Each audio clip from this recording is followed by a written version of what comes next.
opposed to, as opposed to. За энэ хоёр илэрхийлэл phrase үгнүүдийн ялгаа маш чухал. Ягаад гэвэл бид нар зөрүүлээд ашиглачвал бид нар утга 100% маш алдаатай үйлбэрийг бүтээх боломжтой. За opposed to болвол ямар нэгэн зүйлийн эсрэг байр суурь дээр байхад бид нар opposed to ашигладаг.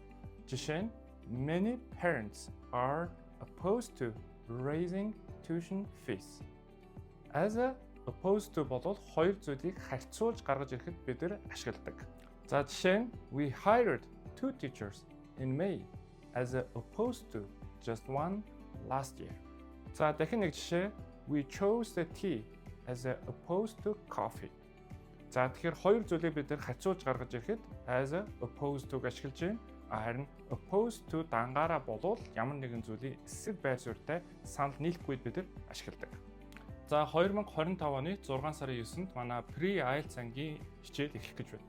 За элсэлт яг одоо нээлттэй байна. За тэгэхээр та энэ зундаа багтаж өөрийнхөө англи хэлийг илүү академик түвшин рүү шилжүүлэх, орчуулгын бүрэн цогц техникүүдийг суралцах, 400 ойлголтуудаа цэгцэлж авах, мөн үгийн баялгаа нэмэх хүсэлтэй болвол та энэ ангийг сонгорой. За тэгээд дэлгэрэнгүй мэдээллийг комент хэсэгт OK гэж бичснээр бид нар тань руу илгээж өгнө.